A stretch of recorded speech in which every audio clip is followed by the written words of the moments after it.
что-то на том видео сильно шумело. Видно, окна были открыты. Поэтому я повторюсь. Еду с нашим другом, с вашим другом.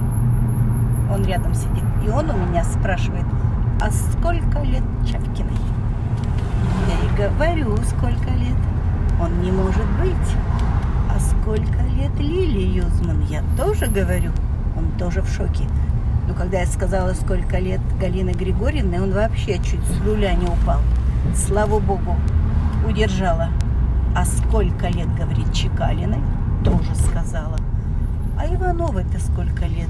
Короче, он в шоке от всех вас.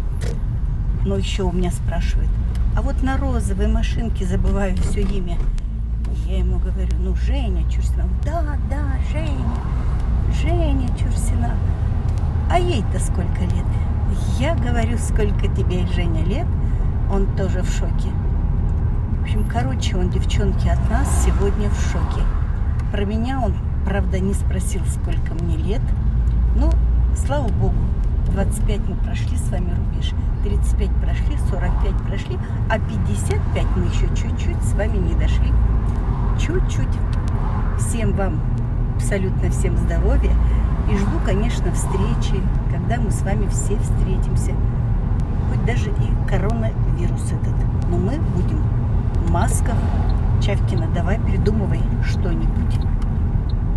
Вот, пришлось мне повторить видео. Короче, девчонки, всех он вас помнит. Всех помнит. И все он, ему все кажется, что нам еще лет по 25. Хороший наш друг, правда? Все, пока.